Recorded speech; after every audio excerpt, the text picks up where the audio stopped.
Hello मित्रों, welcome back. आप सभी का पुनः हमारे इस प्लेटफॉर्म पर स्वागत है। अगर आपने अभी तक कल वाली वीडियो नहीं देखी है तो उसे देखिए, और देख लिया तो बहुत अच्छी बात है। कल हमने सर्वोच्च न्यायालय का जो टॉपिक चल रहा था उससे संबंधित बचे हुए PYQ कर लिए थे। आज हम गवर्नर स्टार्ट करेंगे, उससे संबंधित PYQ देखेंगे। सबसे पहले जो राज्यपाल है, थोड़ा सा इसका एक ब्रीफ इंट्रोडक्शन जान लेते हैं। देखिए, हमारे यहाँ पे संघीय व्यवस्था का प्रावधान किया गया है। उसमें दो स्तर हैं, एक केंद्र स्तर और एक है राज्य। केंद्र स्तर पर एक कार्यपालिका होती है जिसका जो नॉमिनेट प्रधान है वो राष्ट्रपति और मुख्य कार्यपालिका प्रमुख PM होता है। इसी प्रकार राज्यों में एक कार्यपालिका होती है जिसका जो औपचारिक प्रधान तो गवर्नर होता है और मुख्य प्रधान CM होता है। तो हमने राष्ट्रपति के बारे में देख लिया, PM के बारे में भी देख लिया। आज हम गवर्नर की बात करेंगे, इससे संबंधित फिर राज्य के बारे में जो भी बात है वो करेंगे। ठीक है, तो अब आपको पता चलेगा कि गवर्नर कौन होता है। तो ये राज्य कार्यपालिका का औपचारिक प्रधान होता है, या फिर कह सकते हैं कि राज्य की जो विधायिका है उसका भी भाग होता है। चलिए, तो हम स्टार्ट करते हैं। एक बार पुनः आप सभी इसे शेयर कर दीजिए अपने दोस्तों में, और वो भी इससे जुड़ जाएं। तो भारतीय राज्यों में राज्य की व्यवस्था लगभग उसी प्रकार है जैसी केंद्र स्तर पर, जैसे मैंने अभी आपको बताया था। जब आप संविधान का भाग 5 पढ़ेंगे तो उसमें केंद्र के बारे में विस्तार से बताया गया है, और जब भाग 6 पढ़ेंगे आप तो उसका जो अध्याय 2 है उसमें अनुच्छेद 153 से लेकर जो 167 तक अनुच्छेद है। ध्यान देने की बात है, देखिए 153 से लेकर 167 तक जो अनुच्छेद है वो राज्यपाल से संबंधित है, या फिर राज्य कार्यपालिका के संबंध में उल्लेख करते हैं। अनुच्छेद 154 के अनुसार राज्य की जो कार्यपालिका शक्ति है वो राज्यपाल में निहित होती है। जैसे केंद्र स्तर पर देखिए, तुलना करके पढ़ेंगे हम तो आपको अच्छी तरीके से समझ में आएगा। केंद्र स्तर पर जो केंद्र की कार्यपालिका शक्ति राष्ट्रपति में निहित होती है, उसी तरीके से राज्य की जो कार्यपालिका शक्ति है वो भी राज्यपाल में निहित होती है। अनुच्छेद 153 के अनुसार प्रत्येक राज्य के लिए एक राज्यपाल होगा। तो सबसे पहले अनुच्छेद 153 बताता है कि प्रत्येक राज्य के लिए एक राज्यपाल होगा। संविधान, मूल संविधान में व्यवस्था थी कि प्रत्येक राज्य के लिए एक राज्यपाल होगा। बट जैसे कभी क्या होता है कि कोई राज्यपाल इस्तीफा देता है, या फिर कहीं राज्यपाल नियुक्त नहीं हो पाता है, तो उसके लिए फिर जब आगे बढ़े हम तो 7वां संविधान संशोधन 1956 किया गया था। उसमें प्रावधान कर दिया था कि जो एक व्यक्ति है वो 2 या अधिक राज्यों का राज्यपाल भी नियुक्त किया जा सकता है। मतलब अगर किसी समय ऐसे किसी भी राज्य का राज्यपाल नहीं बनाया या फिर उसने त्यागपत्र दे दिया, तो उस परिस्थिति में या फिर नॉर्मल में भी एक से अधिक राज्यों का राज्यपाल नियुक्त किया जा सकता है। जैसे अभी कुछ समय के लिए मध्य प्रदेश और उत्तर प्रदेश का एक समा राज्यपाल था, आनंदीबेन पटेल। इस तरीके से संविधान का जो अनुच्छेद 155 है वो राज्यपाल की नियुक्ति की बात करता है। तो 3 अनुच्छेद पढ़े अभी हमने अभी तक 153 प्रत्येक राज्यपाल के राज्यपाल की बात करता है। अनुच्छेद 154 के अनुसार राज्य की कार्यपालिका शक्ति राज्यपाल में निहित होगी। अब आपसे एक प्रश्न है कि राष्ट्रपति का ऐसा कौन सा अनुच्छेद है जो बताता है कि केंद्र की कार्यपालिका शक्ति राष्ट्रपति में निहित होगी, बताइए। और अब अगर आपको कथन लेने हैं तो जैसे विकल्प लेने हैं तो 52, 53, 54, 55 अनुच्छेद हो गए। इसमें से आप कमेंट करके बताइए।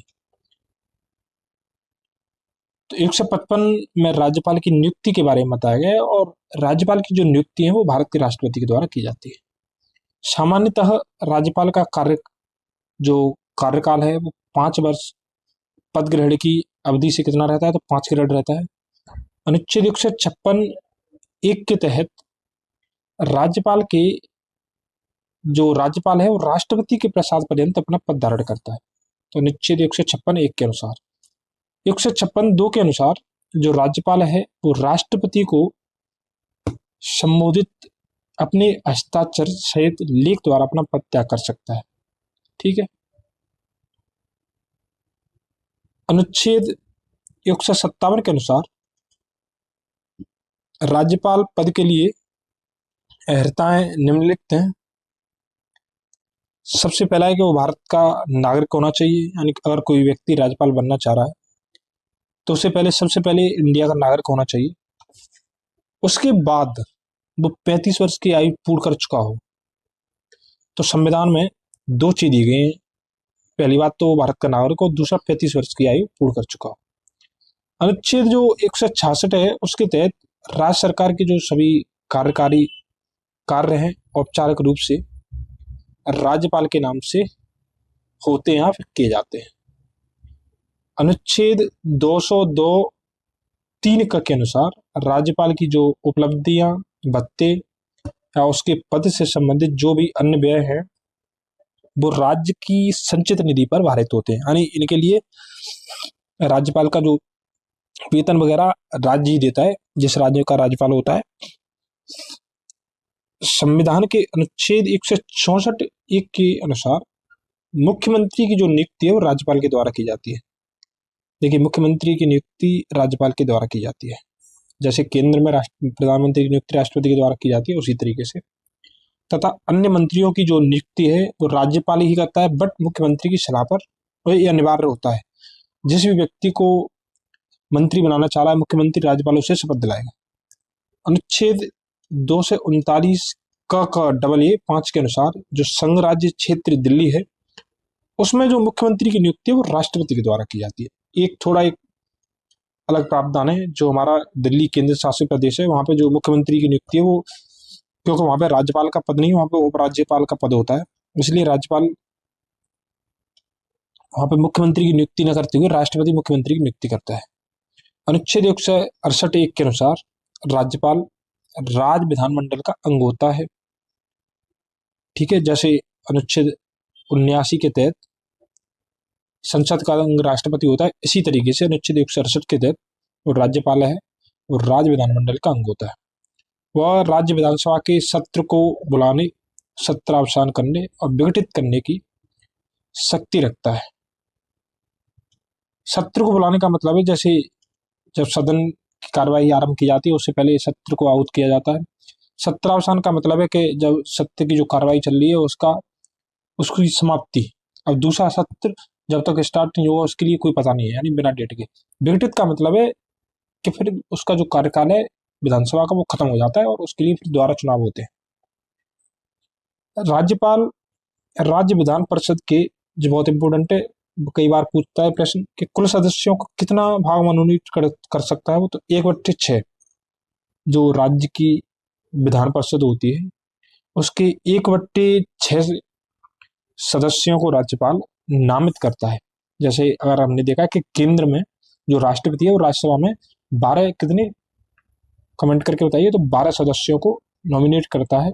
उसी तरीके से जो राज्यपाल है राज्य विधान परिषद में 1/6 विभाग को नामित करता है। और राज्य विधानसभा के लिए आंग्ल भारतीय समुदाय के सदस्य की नियुक्ति कर सकता था।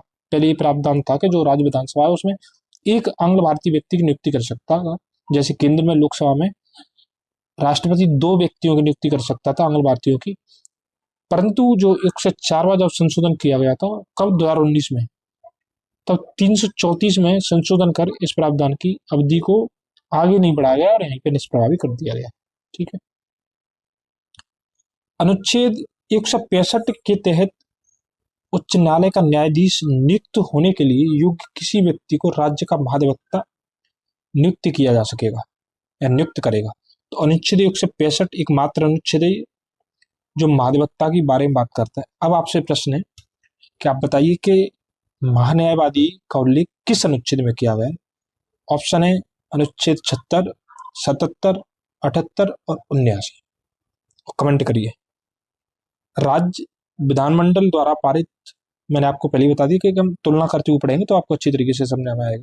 जैसे अनुच्छेद 165 के तहत राज्य में महाधिवक्ता होता है। चलिए मैं बता ही देता हूँ, आप भी कमेंट करना। अनुच्छेद 76 के तहत केंद्र में महान्यायवादी का उल्लेख किया गया है।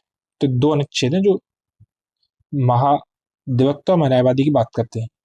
विधानमंडल द्वारा जो पारित किसी विधेयक पर राज्यपाल स्वीकृति दे सकता है, स्वीकृति रोक भी सकता है, और वह विधेयक को राष्ट्रपति के विचार के लिए आरक्षित कर सकता है। तीन विकल्प होते हैं, या तो स्वीकृति दे दे तो अधिनियम बन जाएगा, स्वीकृति रोक ले तो वो अधिनियम नहीं बन पाएगा, या फिर वो लगता है कि कोई महत्व का ऐसा विषय जो संघीय चरित्र से संबंधित है तो राष्ट्रपति को भी उसे आरक्षित कर सकता है।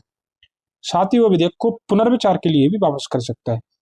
मान के चलिए जैसे विधानसभा के द्वारा विधेयक को राज्यपाल के लिए भेजा गया, राज्यपाल उससे संतुष्ट नहीं तो एक बार राज्य की जो मंत्रिपरिषद है वो उसके लिए द्वारा भेज सकता है पुनर्विचार के लिए। जब पुनर्विचार के बाद मंत्रिपरिषद द्वारा भेजती है तब राज्यपाल उस पर अनुमति देने के लिए बाध्य होता है।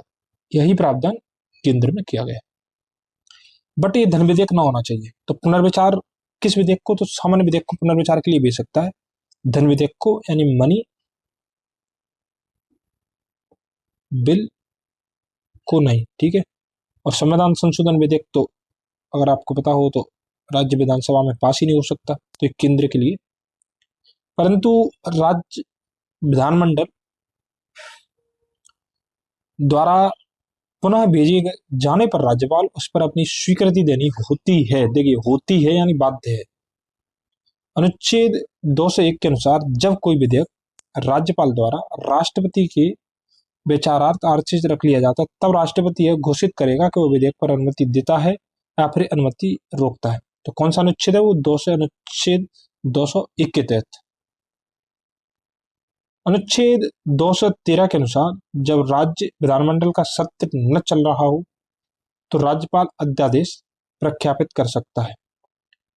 अनुच्छेद 161 के तहत अनुसार राज्यपाल किसी राज्य के राज्यपाल को उस राज्य की कार्यपालिका विधि के विरुद्ध किसी अपराध के लिए दंड को क्षमा, प्रविलंबन, विराम, परिहार करने की अथवा दंड के निलंबन, परिहार या लघुकरण की शक्ति प्राप्त है। सरोजिनी नायडू भारत की प्रथम महिला थी जिन्हें राज्यपाल पद पर नियुक्त किया गया था। कौन थी? सरोजिनी नायडू। अब आपसे दो प्रश्न फिर है कि जिस तरीके से 213 में राज्यपाल के अध्यादेश की शक्ति दी गई है, तो आप बताया, कमेंट करके बताइए कि राष्ट्रपति की अध्यादेश जारी करने की शक्ति किस अनुच्छेद में? चलिए मैं विकल्प भी दे देता हूं आपको।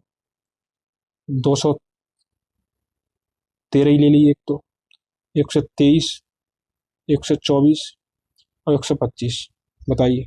ठीक है। अब एक आता है अनुच्छेद 161 जो राज्यपाल की क्षमता की शक्ति की बात करता है।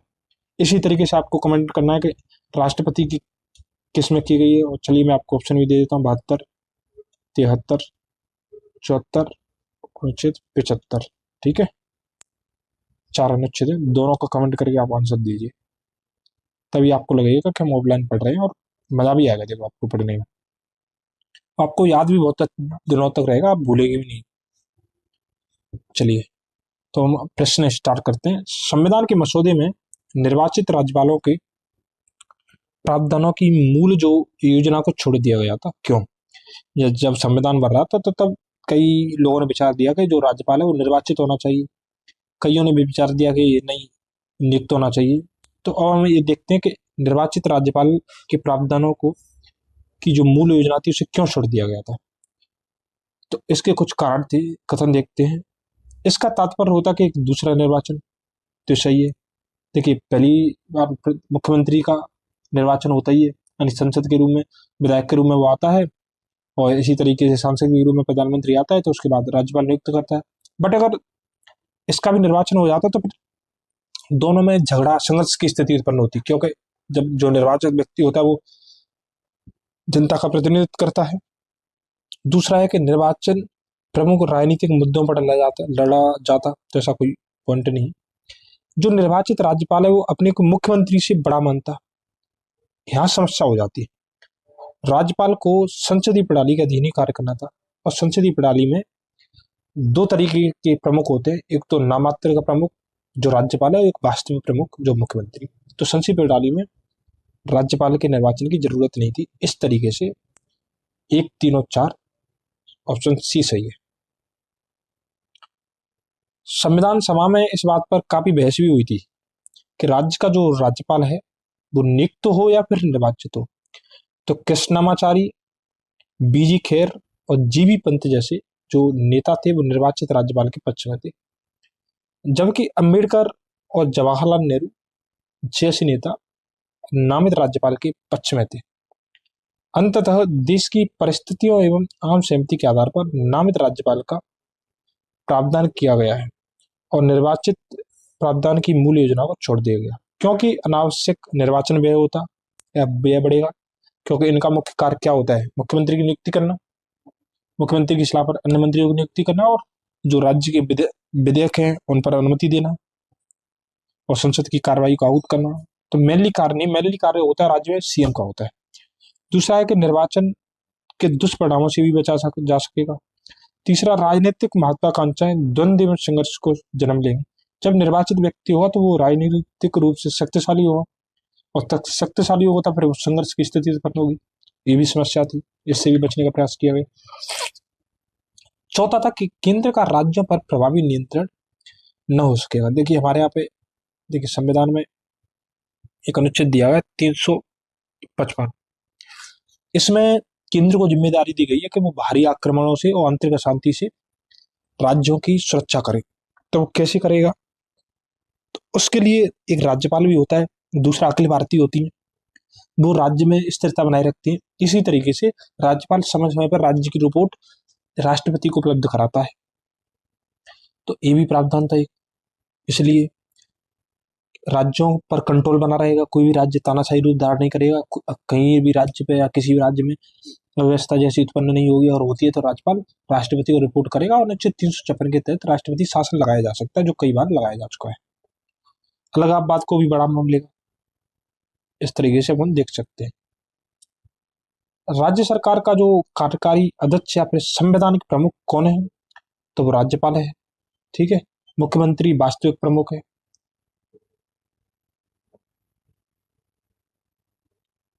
जब संविधान का हम अनुच्छेद 154 पढ़ते हैं तो उसके अनुसार राज्य की जो कार्यपालिका शक्ति है वो राज्यपाल में नियुक्त होती है और जिसका प्रयोग वो संविधान के अनुसार या तो स्वयं करेगा या फिर अपने अधीनस्थ अधिकारियों के द्वारा करेगा।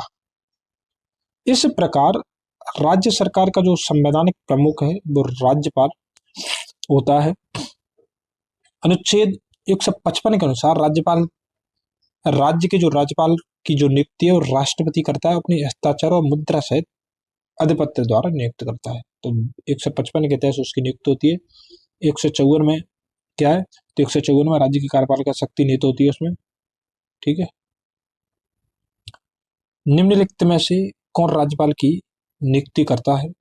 तो भारत के राष्ट्रपति राज्यपाल की नियुक्ति करते हैं।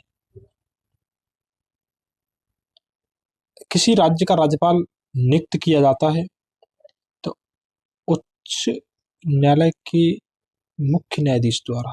किसी राज्य का राज्यपाल नियुक्त किया जाता है, ठीक है, वही तो मैं कह रहा हूं। मैंने राष्ट्रपति कहा तो राष्ट्रपति तीसरे में राष्ट्रपति द्वारा। मुख्य न्यायाधीश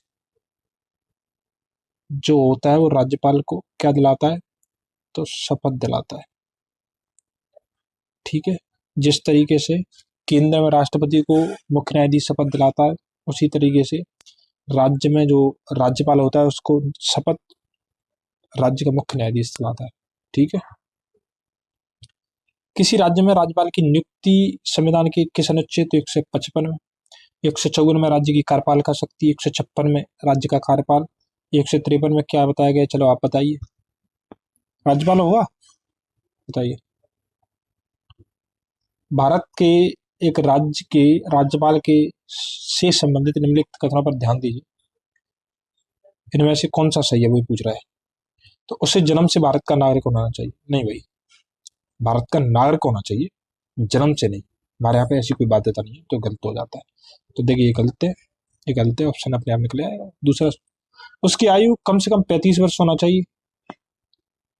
उसे लोकसभा का सदस्य होने की योग्यता होनी चाहिए।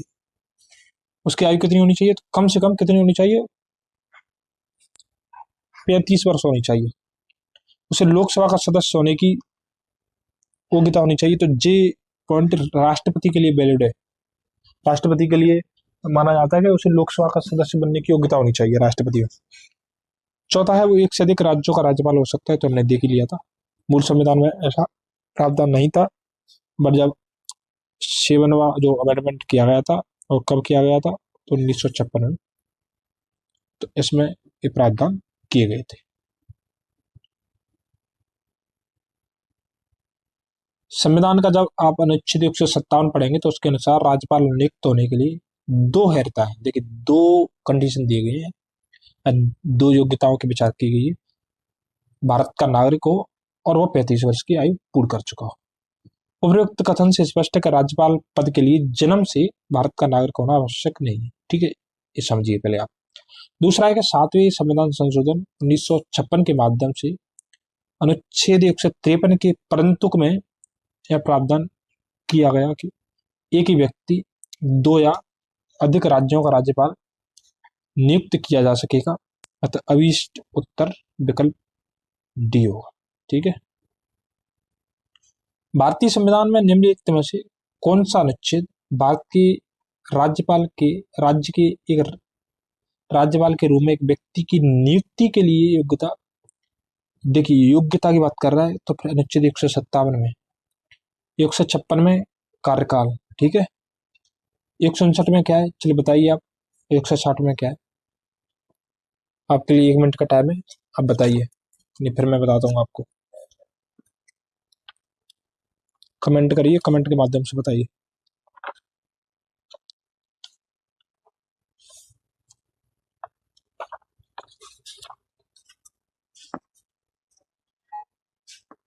नहीं आ रहा ध्यान? बताइए। तो जो अनुच्छेद 159 है वो राज्यपाल की शपथ के बारे में बताता है। ठीक है, अब ध्यान नहीं बोलना आपको।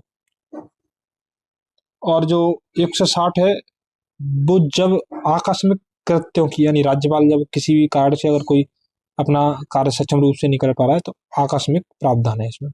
इसके तहत कोई अन्य व्यक्ति उसके कार्यों का निर्वहन करेगा।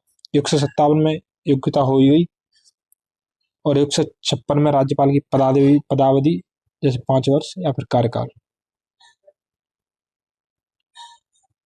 निम्नलिखित पर विचार कीजिए। क्या करना है? तो निम्नलिखित पर विचार करना है आपको। नीचे दिए गए कूटों का प्रयोग करते हुए सही उत्तर का चयन कीजिए। तो राज्यपाल अपना पद ग्रहण करने से पूर्व शपथ लेगा या प्रतिज्ञा करेगा? तो पॉइंट सही है। ठीक है। शपथ या प्रतिज्ञा का प्रारूप भारतीय संविधान की 3री अनुसूची में है। चलिए बताइए, सही है तो गलत है। पता क्यों? क्यों? अभी हमने देखा था कि अनुच्छेद 159 शपथ की बात करता है। ठीक है, तो शपथ का 3री सूची में, देखिए 3री सूची शपथ की बात करती है, बट राज्यपाल और राष्ट्रपति उसमें नहीं है। अब आपको यहीं पे बताना है कमेंट करके कि दूसरी अनुसूची में क्या है। तीसरा का राज्यपाल उच्च न्यायालय के मुख्य न्यायमूर्ति और उसकी अनुपस्थिति में जेठतम न्यायाधीश के समक्ष शपथ या प्रतिज्ञा करेगा। तो ये मैंने आपको बता दिया था उसी समय वाल कि उच्च न्यायालय का जो मुख्य न्यायाधीश अगर वो नहीं है तो उसका जो वरिष्ठतम न्यायाधीश है वो राज्यपाल को उस समय शपथ दिलाएगा। शपथ या प्रतिज्ञा की प्रक्रिया भारतीय संविधान के अनुच्छेद 159 में दी गई। तो ये भी सही है। तो ऑप्शन बी 1, 3 और 4। कमेंट करके बताइए कि राष्ट्रपति की शपथ का उल्लेख है वो किस अनुच्छेद में किया गया है। चलिए मैं आपको बता ही देता हूँ। तो अनुच्छेद 60 में राष्ट्रपति के शपथ की बात करी गई। अनुच्छेद 159 के अनुसार प्रत्येक राज्यपाल अपना पद ग्रहण करने से पहले उस राज्य के राज्यपाल के मुख्य न्यायमूर्ति या उसकी अनुपस्थिति में उस न्यायालय के उपलब्ध ज्येष्ठतम न्यायाधीश के समक्ष शपथ लेगा, प्रतिज्ञा करेगा। राज्यपाल के शपथ या प्रतिज्ञा का प्रारूप अनुच्छेद 159 में दिया गया है, न कि भारतीय संविधान की तीसरी अनुसूची में। तो देखिए तीसरी अनुसूची में भी शपथ का प्रावधान है, बट इसमें अन्य व्यक्तियों की दी गई है, जैसे लोकसभा अध्यक्ष वगैरह है, सीएजी है, उनका प्रावधान किया गया है। निम्नलिखित में से कौन राज्यपाल को पद की शपथ ग्रहण करवाता है? तो भारत का राष्ट्रपति नहीं, तो भारत का राष्ट्रपति इसकी नियुक्ति करता है अनुच्छेद 155 के तहत। सर्वोच्च न्यायालय का मुख्य न्यायाधीश ये भी नहीं, क्योंकि ये राष्ट्रपति को दिलवाता है। उच्च न्यायालय का मुख्य न्यायाधीश, तो सही है। किसी राज्य के गवर्नर के संबंध में निम्नलिखित कथनों पर आपको विचार करना है और कूट के माध्यम से सही आंसर बताना है। तो उसे राष्ट्रपति नियुक्त करते हैं, सही है, कोई डाउट ही नहीं। 155 के तहत राष्ट्रपति की इच्छा अनुसार यह पद धारण करते हैं, तो उसकी इच्छा के अनुसार पद पर रहता है। मुख्यतः 5 वर्ष होता है, बट राष्ट्रपति अगर पीएम चाहे तो उसे हटाकर दूसरे व्यक्ति को भी राज्यपाल बनाने की सिफारिश राष्ट्रपति से कर सकता है। उनमें राज्य की कार्यपालिका शक्ति नियुक्त होती है, तो हमने बताया था कि अनुच्छेद 154 में राज्य की कार्यपालिका नियुक्ति शक्ति और 153 में एक राज्यपाल की बात करी गई है। वो सामान्यतः 5 वर्ष के लिए पद पर रहते हैं, तो अनुच्छेद 156 में पदावधि या फिर कार्यकाल, इस तरीके से। तो सभी चारों कथन सही है। भारतीय संविधान के अनुच्छेद 104 में कथन 3, देखिए कुछ नहीं, छोड़िए, वैसे ही बता दिया, तो वहां पर सही समझ में आया था, आप फिर कंफ्यूज हो जाओगे इससे।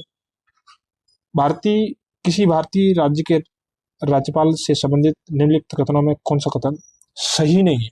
तो सबसे पहले हम ये देखते हैं सही कौन सा है। तो भारत के राष्ट्रपति द्वारा नियुक्त होता है, बार बार मैं आपको ध्यान दिला रहा हूँ, अनुच्छेद 155 के तहत। वह एक से अधिक राज्यों का राज्यपाल हो सकता है, अनुच्छेद 153 के तहत, और 5 वर्ष तक पद धारण करता है, अनुच्छेद 156 के तहत। यदि संबंधित राज्य की विधायिका उसे पद से हटाए जाने का प्रस्ताव स्वीकार करती है, तो पदावधि से पूर्व, तो ऐसा कोई प्रावधान नहीं है, उसे सीधे राष्ट्रपति हटा सकते हैं। अनुच्छेद 156 के अनुसार जो राज्यपाल है वो राष्ट्रपति के प्रसाद पर्यंत अपना पद धारण करता है। जो व्यक्ति उसकी नियुक्ति करेगा उसके प्रति वो प्रसाद पर्यंत रहता है। अतः पदावधि से पूर्व भी राष्ट्रपति ही केंद्रीय मंत्रिपरिषद की सलाह या प्रधानमंत्री की सलाह उसे पदच्युत कर सकता है। राज्य व्यवस्थापिका द्वारा राज्यपाल को हटाए जाने का कोई प्रावधान नहीं है, ठीक है। जब अनुच्छेद आप 156(3) पढ़ेंगे तो उसके अनुसार इस अनुच्छेद के पूर्वगामी बंदों के अधीन रहते हुए राज्यपाल अपने पद ग्रहण की तारीख से 5 वर्ष की अवधि तक पद धारण करेगा। ऐसा प्रगत कथन सत्य है। संविधान के अनुच्छेद 156 में उपबंध है कि राज्यपाल अपने पद ग्रहण की तारीख से 5 वर्ष की अवधि तक पद धारण करेगा। इससे निम्नलिखित में से कौन सा निष्कर्ष निकाला जा सकता है? तो सही कूटा में चुनना है। किसी राज्यपाल को उसकी पदावधि पूरी होने से पूर्व पद से नहीं हटाया जा सकता। तो मैंने आपको बता दिया कि राष्ट्रपति मंत्रिपरिषद की सलाह पर उसे पूर्व हटा सकता है, तो ये पॉइंट गलत है। कोई राज्यपाल 5 वर्ष की अवधि के बाद अपने पद पर बना नहीं रह सकता, ये भी कथन गलत है, क्योंकि जब तक दूसरा राज्यपाल अगर अपना पद धारण कर लेता तब तक वह पद पर बना रहे। तो न तो एक और न तो दोनों ही सही नहीं। संविधान के अनुच्छेद 156(1) के अनुसार राज्यपाल राष्ट्रपति के प्रसाद पर्यंत पद धारण करता है। अतः राष्ट्रपति उसे अवधि पूर्ण करने से पूर्व हटा सकता है। अनुच्छेद 156 के परंतु के अनुसार राज्यपाल अपने पद की अवधि समाप्त हो जाने पर भी तब तक अपने पद पर बना रहेगा जब तक उसका जो उत्तराधिकारी है पद ग्रहण नहीं कर लेता। इस प्रकार दोनों कथन कैसे सही है। राज्यपाल किसके प्रति उत्तरदायी रहता है? तो इसका कार्यकाल हमने देखा था कि 156 में दिया गया। कितने में? तो 156 में दिया गया पदावधि बड़े राष्ट्रपति के प्रति उसकी पर्यंत पदावधि तक ये पद पर रहता है। तो अनुच्छेद 155 के तहत राज्यपाल की जो नियुक्ति है वो राष्ट्रपति करते हैं। हमने देखा था कि अनुच्छेद 155 के द्वारा की जाती है। अनुच्छेद 156 के तहत और राष्ट्रपति के प्रसाद पर्यंत अपना पद धारण करता है और इसी में पदावधि की बात करी गई। इस प्रकार एक और तो राज्य शासन का मुखिया होता है और तो दूसरी ओर केंद्र सरकार यानी राष्ट्रपति के प्रतिनिधि के रूप में कार्य करता है। तो दो इसकी मुख्य कार्य होते हैं, राज्य शासन का मुखिया और केंद्र सरकार के प्रतिनिधि के रूप में कार्य करना तथा राष्ट्रपति के प्रति उत्तरदायी भी रहता है। निम्नलिखित में से कौन भारत के राष्ट्रपति की इच्छा तक ही पद पर बने रह सकते हैं? तो राज्यपाल, क्योंकि उच्चतम न्यायालय के न्यायाधीश नहीं, निर्वाचन आयुक्त भी नहीं। निर्वाचन आयुक्त को 324 के तहत नियुक्त किया जाता है, इन्हें 124 के तहत नियुक्त किया जाता है और लोकसभा अध्यक्ष 93 के तहत उनका सदन के द्वारा निर्वाचन किया जाता है। तो इस स्वतंत्र रूप से कार्य करते हैं। ठीक है, तीनों। निम्नलिखित कथनों में से कौन सा कथन एक सही है, तीन गलत है? तो भारत में एक ही व्यक्ति को एक ही समय में दो या अधिक राज्यों में राज्यपाल नियुक्त नहीं किया जा सकता, जो गलत है। हमने देखा था कि मूल संविधान में एक राज्य के लिए एक राज्यपाल का प्रावधान था, बट जब 7वां संविधान संशोधन 1956 हुआ तो उसमें एक से अधिक राज्यों के लिए एक राज्यपाल की व्यवस्था की गई थी। तो कथन गलत है वो। दूसरा कि भारत में, एक सेकंड, भारत में राज्यों के उच्च न्यायालय के न्यायाधीश राज्य के राज्यपाल द्वारा नियुक्त किए जाते हैं। राज्यों के उच्च न्यायालय के जो न्यायाधीश हैं राज्य के राज्यपाल द्वारा नियुक्त किए जाते हैं, ठीक वैसे ही जैसे उच्चतम न्यायालय के न्यायाधीश राष्ट्रपति द्वारा नियुक्त किए जाते हैं। तो गलत है, क्योंकि जो उच्च न्यायालय के न्यायाधीश और उच्चतम न्यायालय के न्यायाधीशों की नियुक्ति हमने देखा था कि कॉलेजियम के आधार पर होती है, उनकी नियुक्ति राष्ट्रपति करते हैं, जिसकी सिफारिश कॉलेजियम करती है। कॉलेजियम पूरी तरीके से 1998 में डेवलपमेंट हुई थी। 1+4 अन्य न्यायाधीश होते हैं, ये मुख्य न्यायाधीश, 4 अन्य मुख्य न्यायाधीश। जब ये सिफारिश राष्ट्रपति को करती है तो राष्ट्रपति उसके आधार पर उच्च न्यायालय उच्चतम न्यायालय पर न्यायाधीशों की नियुक्ति करते हैं। इस तरीके से पॉइंट पूरी तरीके से गलत है।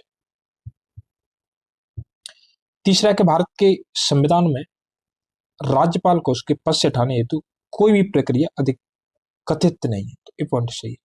तो भारतीय संविधान में ऐसा कोई भी प्रावधान नहीं किया गया कि राज्यपाल को कैसे हटाया जाएगा। बस वो कहता है कि राष्ट्रपति के प्रसाद पर्यंत पद धारण करेगा और अनुच्छेद 156 के तहत उसका कार्यकाल 5 वर्ष हो। विधायी व्यवस्था वाले संघ राज्य क्षेत्रों में मुख्यमंत्री, जैसे जम्मू कश्मीर, दिल्ली और पुडुचेरी, तीनों में राज्य क्षेत्रों में मुख्यमंत्री विधायी व्यवस्था भी है और संघ राज्य क्षेत्र भी है कि नियुक्ति उपराज्यपाल द्वारा बहुमत समर्थन के आधार पर की जाती है। तो ये भी गलत है। हमने देखा था कि वहां पर उपराज्यपाल का पद होता है, बट वहां का जो मुख्यमंत्री होता है उसकी नियुक्ति प्रेसिडेंट करता है, यानी राष्ट्रपति करता है, उपराज्यपाल नहीं। तो यहाँ पे आपको कंफ्यूजन नहीं होना, इसमें कई बार कंफ्यूजन हो सकता है। संविधान में राज्यपाल को हटाने की प्रक्रिया का कहीं पे वर्णन नहीं है। अनुच्छेद 156 के प्रावधान में है कि राज्यपाल राष्ट्रपति के प्रसाद पर्यंत अपना पद धारण करेगा। 153 में हमने देखा था कि परंतु में जो एक ही व्यक्ति है दो या अधिक राज्यों का राज्यपाल हो सकता है। 7वां संविधान संशोधन 1956, बार बार मैं आपको बता रहा हूँ, आप ध्यान न भूलें, आपको अच्छी तरीके से समझ में आ जाए और याद रह जाए।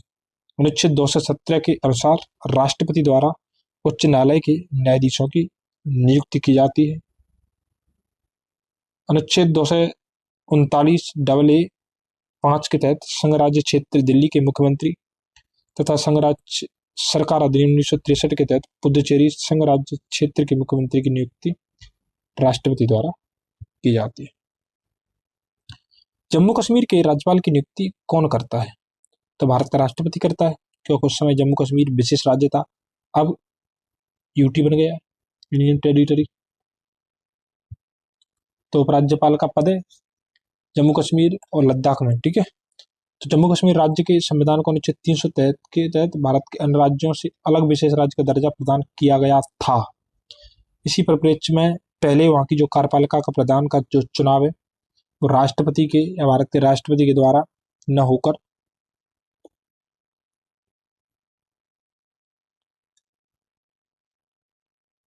एक सेकंड, द्वारा न होकर जम्मू कश्मीर की विधानसभा द्वारा किया जाता था, किंतु इस विषमता को 1965 में समाप्त कर दिया गया।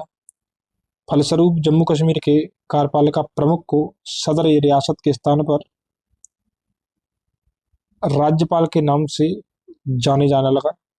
उसकी नियुक्ति भारतीय राष्ट्रपति द्वारा की जाने लगी। जम्मू कश्मीर पुनर्गठन अधिनियम 2019 के तहत 31 अक्टूबर, जो आपको डेट जरूर ध्यान रखनी है, कब 31 अक्टूबर 2019 से जम्मू कश्मीर राज्य दो संघ राज्य क्षेत्रों जम्मू कश्मीर तथा लद्दाख के रूप में पुनर्गठित करवा उपराज्यपालों का प्रावधान किया गया, जिनकी नियुक्ति राष्ट्रपति के द्वारा की जाती है। ठीक है। जम्मू कश्मीर राज्य के कार्यकारी अध्यक्ष का पदनाम सन 1965 में सदर रियासत से राज्यपाल में बदल दिया गया, लोकसभा के प्रस्ताव द्वारा नहीं। तो इसके लिए जम्मू कश्मीर राज्य के संविधान के 6ठे संशोधन के द्वारा। ठीक है। बट अब 2019 में जो वही वाला पॉइंट है, फिर जम्मू कश्मीर और लद्दाख दो संघ राज्य क्षेत्रों का प्रशासन राष्ट्रपति द्वारा और राज्यपालों की नियुक्ति का प्रावधान है। भारत में संघ राज्यों का प्रशासन होता है तो राष्ट्रपति के द्वारा। यूटी है तो वर्तमान में हमारे कितने यूटी हैं, कमेंट करके बताइए। चलिए मैं आपको पहले इसको पहले डिटेल में बताता हूँ, फिर बताता हूँ। संविधान के अनुच्छेद 239(1) के अनुसार संसद द्वारा बनाई गई विधि द्वारा अन्यथा उपबंधित के सिवाय प्रत्येक संघ राज्य क्षेत्र का जो प्रशासन है वो राष्ट्रपति द्वारा किया जाता है, और वो अपने द्वारा ऐसे पदाभिमान सहित जो विनिर्दिष्ट करे नियुक्त किए गए प्रशासक के माध्यम से कार्य करता है। तभी 28 राज्य हैं और 8 यूटी है। ठीक है। चलिए मैं आपको बता देता हूँ कि यूटी कहाँ कहाँ। देखिए ऐसे एक अच्छे तरीके से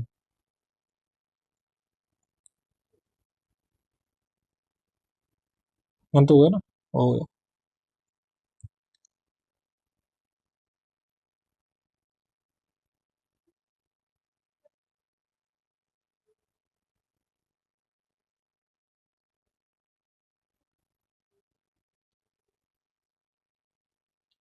और ये भी गलत है। अरे यार ये तो मटर गया यार।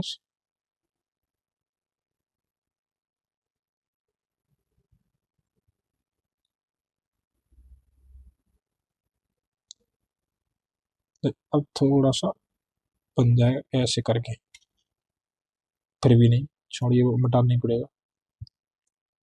छोटा सा बनाता हूँ, बहुत दिनों से मैंने बनाया नहीं है यार।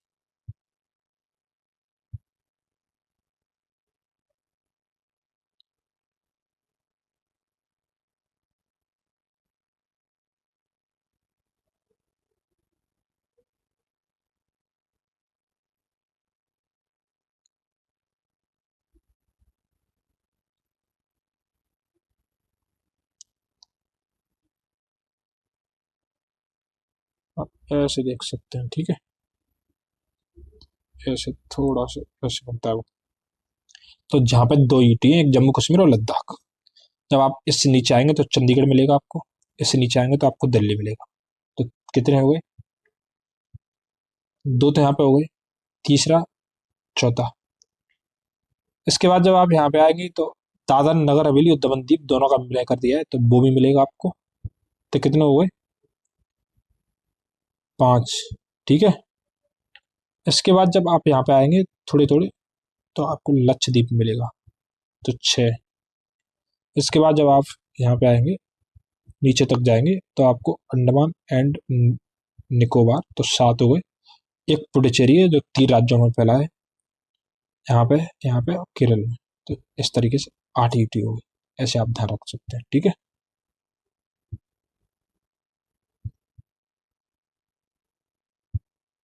नवसृजित केंद्र शासित प्रदेश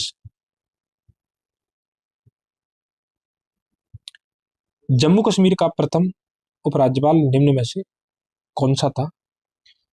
तो गिरीश चंद्र मुर्मू। ये थोड़ा सा आप इसे ध्यान रखिए, जब वो पूछ सकता है कि जम्मू कश्मीर का प्रथम उपराज्यपाल कौन है, तो गिरीश चंद्र मुर्मू। तो नवसृजित केंद्र शासित प्रदेश जम्मू कश्मीर का प्रथम जो उपराज्यपाल है 31 अक्टूबर 2019 को गिरीश चंद्र मुर्मू को नियुक्त किया गया था। 7 अगस्त 2020 को मनोज सिन्हा ने जम्मू कश्मीर के दूसरे उपराज्यपाल के रूप में शपथ ली थी। एक सेकंड रुकिए, मैं थोड़ा यहाँ पे आपको अपडेट भी कर देता हूँ।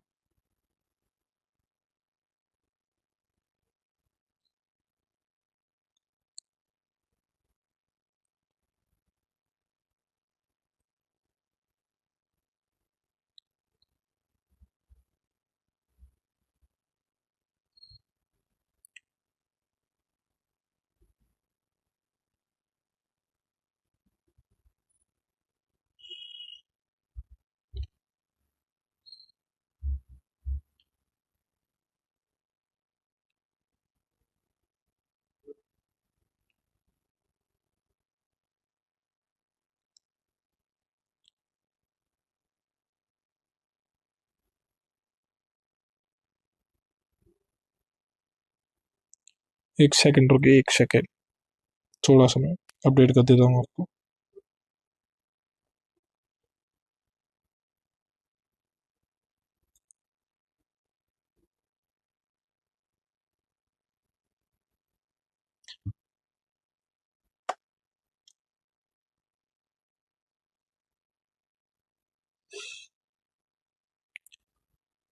एक सेकंड, देखिए यहाँ पे लद्दाख का जो उपराज्यपाल है वो कविंद्र गुप्ता बता रहा है अभी प्रेजेंट में, जो अभी नियुक्ति हुई थी कुछ दिन पहले। उसके बाद थोड़ा सा जो जम्मू कश्मीर का है उसमें मुझे डाउट लग रहा है अभी। यहाँ पे मनोज सिन्हा बता रहा है, एक बार आप भी कंफर्म कर लीजिए तो क्लियर हो जाएगा। लेकिन ये सही है, लद्दाख का कविंद्र गुप्ता ही है, ठीक है, कविंद्र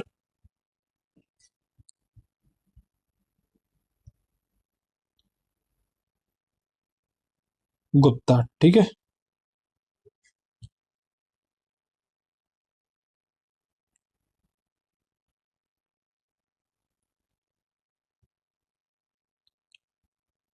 ठीक है, तो आगे बढ़ते हैं अपन।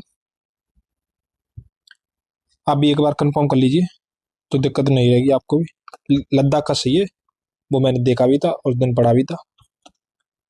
केंद्र शासित प्रदेश लद्दाख का प्रथम, देखिए आपको सभी राज्यों के राज्यपाल को याद करने की जरूरत नहीं है। जैसे लद्दाख है, जम्मू कश्मीर है, पूर्वोत्तर के कुछ राज्य हैं तो उनको आप देख लीजिए, तो कभी कभी जैसे वनडे एग्जाम में पूछ लेता है। केंद्र शासित प्रदेश लद्दाख का प्रथम लेफ्टिनेंट गवर्नर किसे नियुक्त किया गया था? तो राधा कृष्ण माथुर को लद्दाख का, गिरीश चंद्र मुर्मू को जम्मू कश्मीर का। 31 अक्टूबर 2019 को पूर्व सूचना आयुक्त राधा कृष्ण माथुर को नियुक्त किया गया था लद्दाख का। वर्तमान में लद्दाख के जो गवर्नर है बीडी मिश्रा है, जो कि पॉइंट अब कविंद्र गुप्ता है प्रेजेंट में, ठीक है।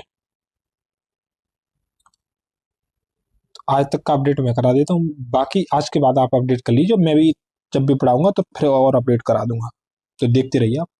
राज्यपाल के वेतन और भत्ते दिए जाते हैं कंसोलिडेटेड फंड ऑफ स्टेट से, राज्य की जो संचित निधि है, संचित निधि से दिए जाते हैं, ठीक है। तो राज्य की जो परिलब्धियां, राज्यपाल की भत्ते, परिलब्धियां और पद से संबंधित जितने भी जो अन्य है, संचित निधि कंसोलिडेटेड फंड ऑफ स्टेट पर भारित होते हैं। अनुच्छेद 202(3) का, जब तक एक ही व्यक्ति को दो या अधिक राज्यों का राज्यपाल नियुक्त किया जाता है तो उस राज्यपाल को संदेह उपलब्धियां और भत्ते होंगे। जो आपके मन में एक प्रश्न चल भी रहा होगा, जब एक व्यक्ति को दो से अधिक राज्यों का राज्यपाल नियुक्त किया जाता है तो फिर उसके वेतन कैसे मिलेंगे? तो उनको जो वेतन मिलते हैं से उन राज्यों के बीच ऐसे अनुपात में आवंटित किया जाएगा, उसके लिए जो राष्ट्रपति आदेश के द्वारा अवधारित करे, यानी राष्ट्रपति निर्धारित करेगा। तो भारतीय संविधान के भाग 6 के तहत अनुच्छेद 158(3) के अंतर्गत प्रावधान किया गया है कि जब एक ही व्यक्ति को दो या दो से अधिक राज्यों का राज्यपाल नियुक्त किया जाता है तो उसे संदेह उपलब्धियां और भत्ते और राज्यों के बीच ऐसे अनुपात में आवंटित किए जाएंगे जैसा राष्ट्रपति आदेश के द्वारा अवधारित करे। निम्नलिखित में से कौन सी किसी राज्य के राज्यपाल को दी गई विवेकाधीन शक्तियां? तो भारत के राष्ट्रपति को राष्ट्रपति शासन अधिरोपित करने की रिपोर्ट भेजना के लिए रिपोर्ट भेजना, तो ये भी विवेकाधीन शक्ति है। मंत्रियों की नियुक्ति करना ये विवेकाधीन शक्ति नहीं है, क्योंकि मंत्री की नियुक्ति राज्यपाल मुख्यमंत्री की सलाह पर करता है। राज्य विधानमंडल द्वारा पारित कतिपय विधेयकों को भारत के राष्ट्रपति के विचार के लिए आरक्षित करना, हमने देखा था कि अनुच्छेद 201, ये भी विवेकाधीन शक्ति है। राज्य सरकार के कार्य संचालन के लिए नियम बनाना, तो ये मुख्यमंत्री या मंत्रिपरिषद की सलाह पर बनाता है। इस तरीके से ऑप्शन बी 1 और 3 सही है। संविधान का जब आप अनुच्छेद 356 पढ़ेंगे तो उसके अनुसार यदि राष्ट्रपति का किसी राज्यपाल से प्रतिवेदन या रिपोर्ट मिलने पर या फिर अन्यथा या समाधान हो जाता है कि ऐसी स्थिति उत्पन्न हो गई है जिसमें उस राज्य का जो शासन है इस प्रावधान या संविधान के उपबंधों के अनुसार नहीं चलाया जा सकता है, तो राष्ट्रपति द्वारा उस राज्य में राष्ट्रपति शासन लगाया जा सकता है। रिपोर्ट भेजना राज्यपाल की विवेकाधीन शक्ति के अंतर्गत आता है।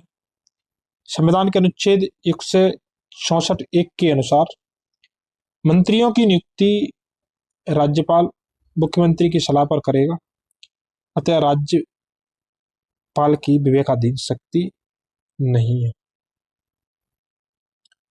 संविधान के अनुच्छेद 200 के अनुसार राज्य विधानमंडल द्वारा पारित विधेयक राज्यपाल के समक्ष प्रस्तुत किए जाने पर राज्यपाल उसे अनुमति दे सकता है या अनुमति रोक सकता है, अथवा वो विधेयक को राष्ट्रपति के विचार हेतु आरक्षित कर सकता है।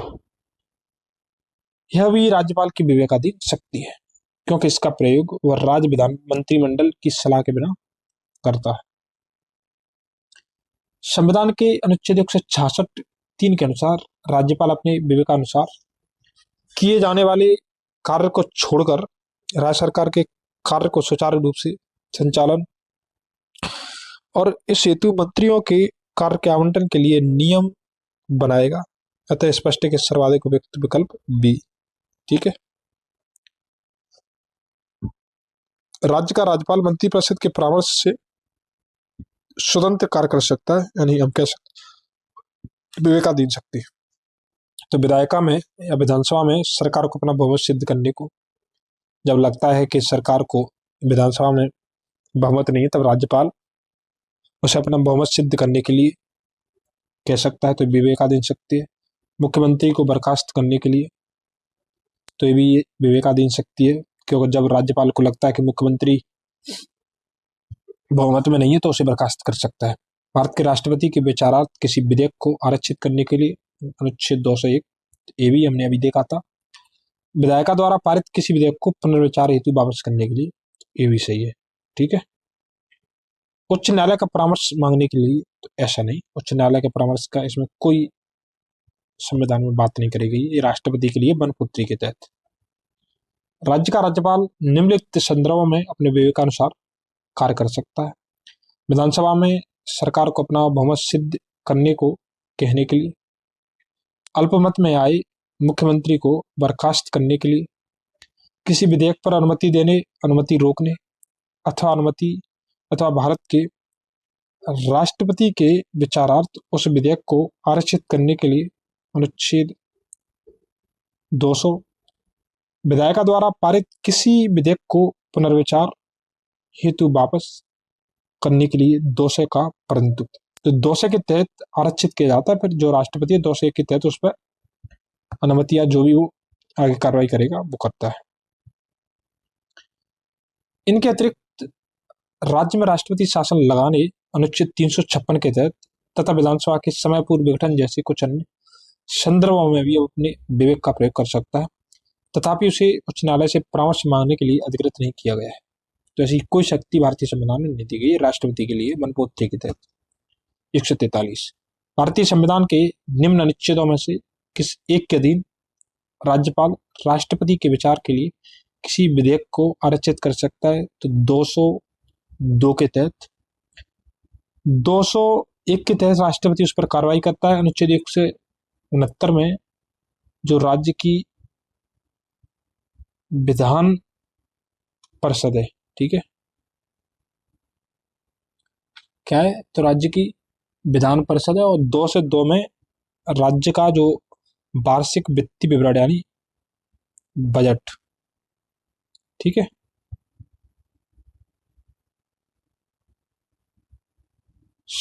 अनुच्छेद 200 के अनुसार राज्य विधानमंडल की दोनों सदनों से पारित किसी पारित विधेयक राज्यपाल के समक्ष प्रस्तुत किए जाने पर राज्यपाल उस पर अपनी सहमति देने या रोकने के अतिरिक्त विधेयक को राष्ट्रपति के विचारार्थ आरक्षित रख सकता है। अनुच्छेद 201 के अनुसार जब कोई विधेयक राज्यपाल द्वारा राष्ट्रपति के विचारार्थ आरक्षित रख लिया जाता है, तब राष्ट्रपति घोषित करेगा कि वो विधेयक पर अनुमति देता है, अनुमति रोक लेता है।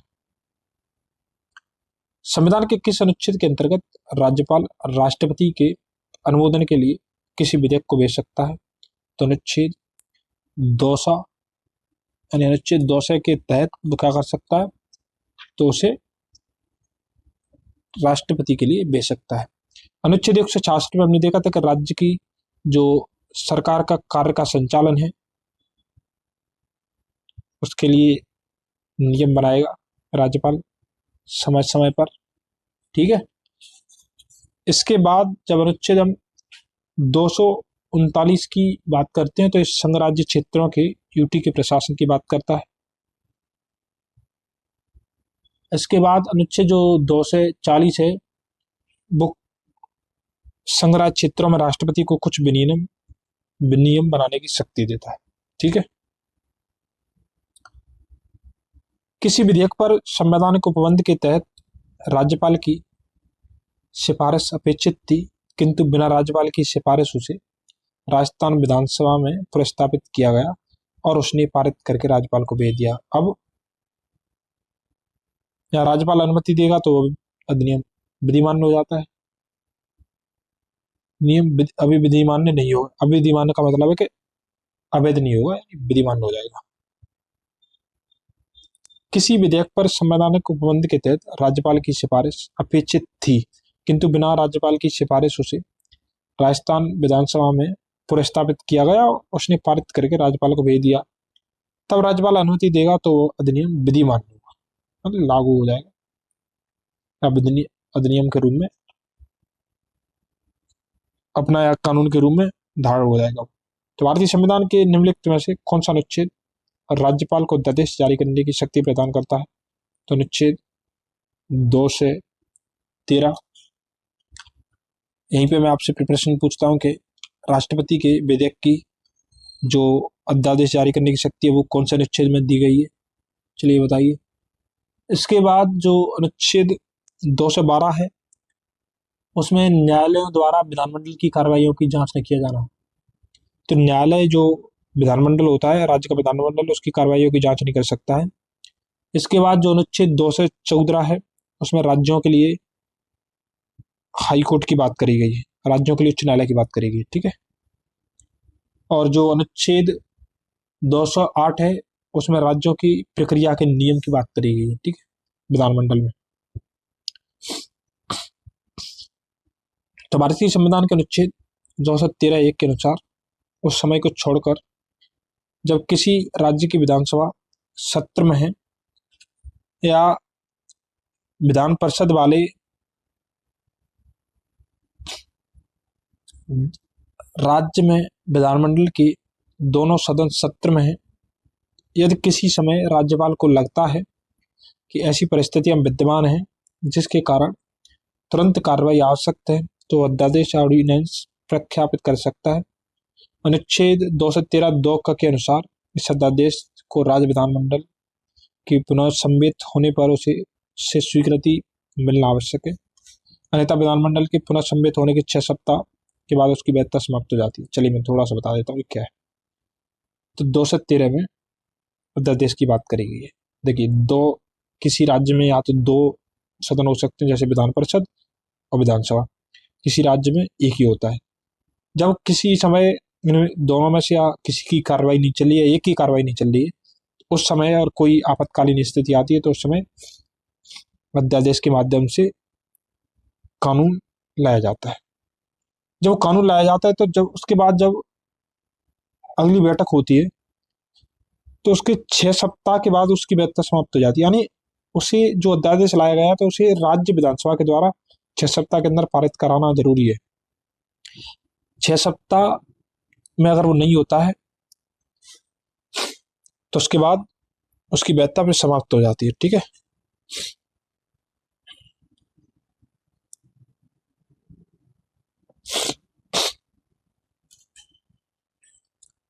किसी राज्य के राज्यपाल द्वारा राज्यपाल संविधान के निम्नलिखित में से किस अनुच्छेद के अंतर्गत विधानमंडल के अवकाश के दौरान अध्यादेश जारी कर सकते हैं? तो अनुच्छेद 213। 123 में किसकी बात करी गई है? तो 123 में राष्ट्रपति के लिए अध्यादेश जारी करने की बात करी गई है। अनुच्छेद 220 में स्थायी न्यायाधीश न रहने के पश्चात, यानी जो हाईकोर्ट के जो न्यायाधीश होते हैं, जब वे न्यायाधीश के पद से हटे जाते हैं तो उन पर निर्बंधन आरोपित किया गया, वो कहीं और कार्य नहीं कर सकते, राज्य सरकार के लाभ के पद पर कार्य नहीं कर सकते। अनुच्छेद 219 में उच्च न्यायालय के न्यायाधीशों द्वारा शपथ की बात करी गई है। ठीक है,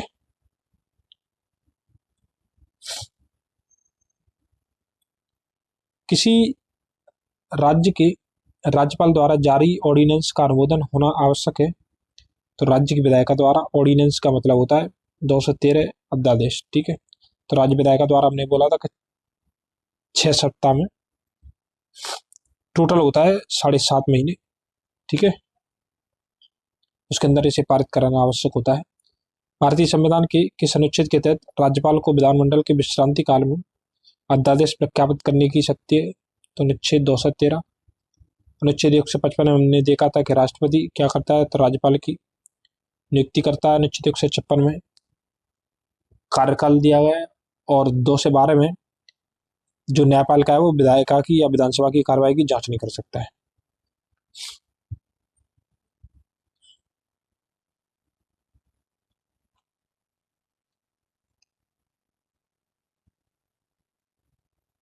निम्न में से किसकी नियुक्ति राज्य का राज्यपाल नहीं करता है? तो मुख्यमंत्री की नियुक्ति हमने देखा था करता है, राज्य लोक सेवा आयोग की नियुक्ति करता है, उच्च न्यायालय के न्यायाधीश की नहीं करता है क्योंकि इसकी नियुक्ति प्रेसिडेंट करता है कॉलेजियम की सिफारिश पर। महाधिवक्ता की करता है अनुच्छेद 165। कितना है? 165 है, और 76 में मान्यवादी। ठीक है, तो भारतीय संविधान के अनुच्छेद 217 1 के अनुसार उच्च न्यायालय के न्यायाधीशों की नियुक्ति राष्ट्रपति द्वारा की जाती है, जबकि राज्य के मुख्यमंत्री की नियुक्ति राज्यपाल द्वारा की जाती है, और राज्य लोक सेवा आयोग के सदस्यों तथा महाधिवक्ता की नियुक्ति राज्यपाल द्वारा मुख्यमंत्री की सलाह पर की जाती है। निम्नलिखित कथनों पर विचार करना है और नीचे दिए गए कूटों से अपना उत्तर देना। तो राज्यपाल को उच्च न्यायालय के न्यायाधीश की नियुक्ति का अधिकार नहीं है, ये सही है। वो विधानमंडल का हिस्सा नहीं है, ये गलत है। उन्हें विधान परिषद में कुछ सदस्यों को मनोनीत करने का अधिकार है, कुछ यानी 1/6, ये भी सही है। उनके पास कोई न्यायिक शक्ति नहीं है, ये पॉइंट गलत है।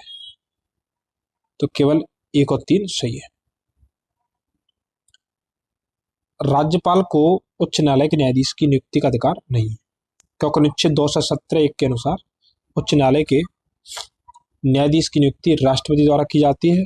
भारतीय संविधान के अनुच्छेद जब 171 देखोगे आप, तो उसके अनुसार विधान परिषद की सदस्य संख्या के जो लगभग 1/6 किसी राज्य में अलग हो सकता है, बट जो संविधान में प्रावधान में 1/6 को साहित्य, विज्ञान, कला, सहकारिता, समाज सेवा में विशेष ज्ञान या व्यवहारिक अनुभव रखने वाले व्यक्तियों में से राज्यपाल द्वारा मनोनीत किया जाता है। अनुच्छेद 167 के अंतर्गत जो राज्यपाल है वो राज्य विधानमंडल का हिस्सा होता है। राज्य विधानमंडल में अनुच्छेद 167 के तहत, जैसे अनुच्छेद 79 के तहत संसद में राज्यसभा, लोकसभा और राष्ट्रपति शामिल होता है, उसी तरीके से अगर किसी राज्य में विधान परिषद है तो विधान परिषद, विधानसभा और राज्यपाल, अगर विधान परिषद नहीं है तो विधानसभा और राज्यपाल से विधानमंडल का गठन होता है। अनुच्छेद 161 के तहत 161 के अनुसार राज्यपाल को क्षमा आदि की और कुछ मामलों में दंडादेश के निलंबन, परिहार और लघुकरण की शक्ति दी गई है, जैसे अनुच्छेद 72 में राष्ट्रपति को क्षमादान की शक्ति दी गई। तुलना जरूरी है कर रहे हैं जिससे आपको अच्छी तरीके से ध्यान रहे। राज्यपालों के संदर्भ में निम्न में से कौन सा कथन गलत है यानी सत्य नहीं?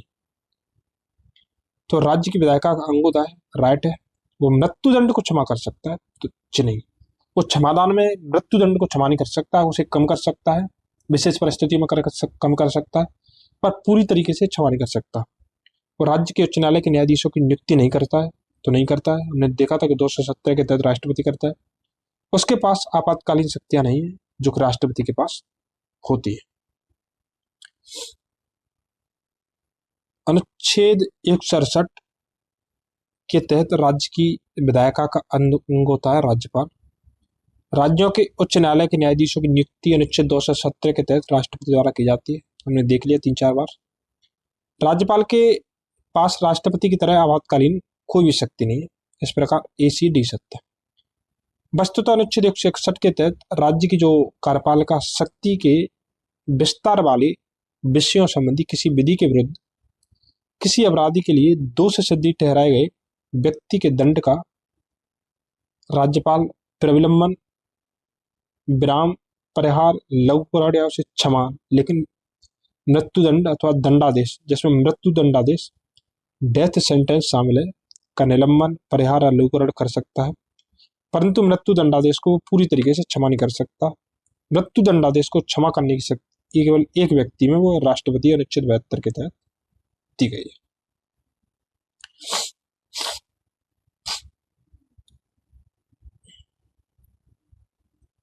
राज्यपालों और राष्ट्रपति और राज्यपालों पर उनके किसी भी कार्य के लिए न्यायालय में मुकदमा नहीं चलाया सकता। ये पॉइंट गलत है। किसी भी कार्य के लिए, मैंने आपको पहले ही बता दिया, किसी भी कोई भी, केवल जो गलत होते हैं, राष्ट्रपति पर महाभियोग चलाया जा सकता है और राज्यपालों को असंवैधानिक कृत्यों के करने पर पदच्युत किया जा सकता है। जब पॉइंट सही है तो अपने आप ही गलत हो जाता है। ठीक है, तो इस तरीके से ये गलत है। ऑप्शन डी आर सही है।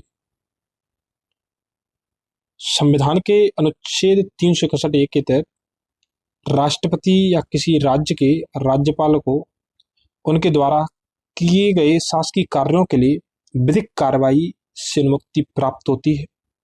361(2) के अनुसार अपने कार्यकाल के दौरान राष्ट्रपति या राज्यपालों के विरुद्ध किसी भी न्यायालय में आपराधिक दंडिक मुकदमा नहीं चलाया जा सकता, परंतु अधिनियम अनुच्छेद 361(4) के प्रावधान के तहत उनके द्वारा व्यक्तिगत हैसियत से किए गए कार्य के संबंध में उनके विरुद्ध अनुतोष का दावा करने वाले दीवानी मुकदमा संबंधी विस्तृत लिखित सूचना उन्हें या उनके कार्यकाल में 2 माह पश्चात, यानी 2 माह की पहले सूचना देनी होगी, चलाया जा सकता है। ठीक है,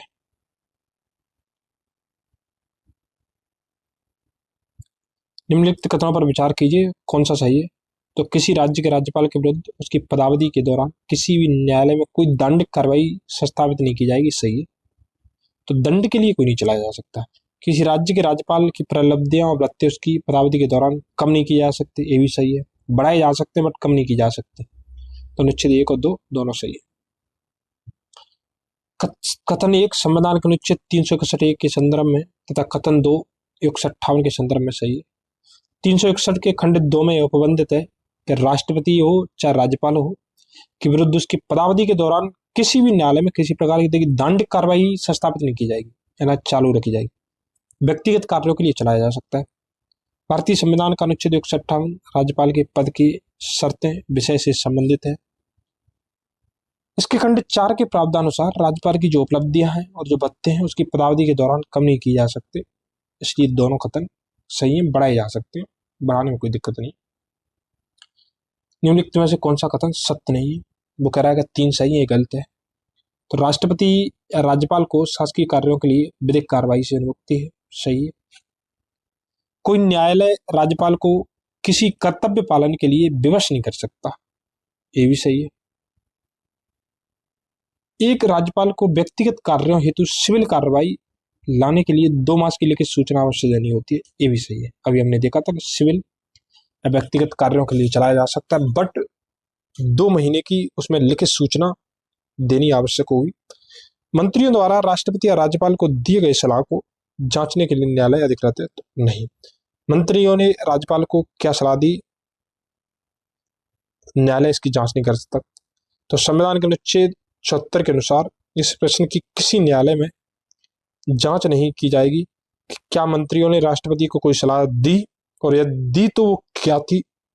ऐसी व्यवस्था राज्यपाल के संदर्भ में अनुच्छेद 163 में प्रदान की गई है। अन्य सभी विकल्पों में विकल्पों के कथन सही है। भारत के संविधान में निम्न में से किसके विरुद्ध अभियोग चलाने का प्रावधान नहीं है? तो राष्ट्रपति के विरुद्ध, राज्यपाल के विरुद्ध, भारत के मुख्य न्यायाधीश के विरुद्ध, तो राज्य के राज्यपाल के विरुद्ध। तो भारत के संविधान में निम्नलिखित में से किसके विरुद्ध अभियोग चलाने का प्रावधान नहीं है? देखिए, उसे पद से हटाने का प्रावधान किसमें नहीं, तो राज्य के राज्यपाल के विरुद्ध नहीं, राष्ट्रपति के विरुद्ध किया गया है, अनुच्छेद 161। भारत के मुख्य न्यायाधीश के विरुद्ध भी है, अनुच्छेद 124(4). भारत के राष्ट्रीय के प्रति के विरुद्ध भी किया गया, और राज्यपाल के लिए कहीं उल्लेख नहीं है भारतीय संविधान में। थोड़े से प्रश्न और बचे, 3-4, इनको भी हम देख लेते हैं, फिर आज के लिए टॉपिक समाप्त हो जाएगा।